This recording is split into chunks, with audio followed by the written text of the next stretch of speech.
Ето какво остава след всеки душ.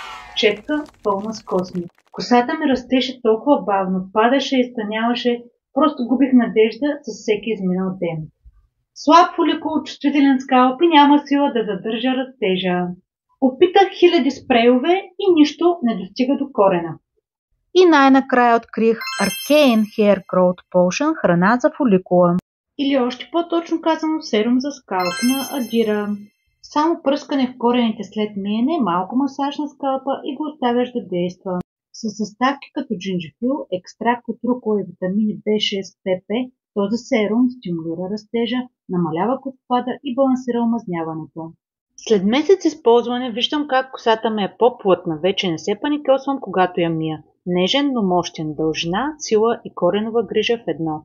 Искаш коса, която расте, а не просто изглежда добре. Вземи Arcane Hair Growth Potion. Днес на Адира. Кликни на линка долу и започни трансформацията.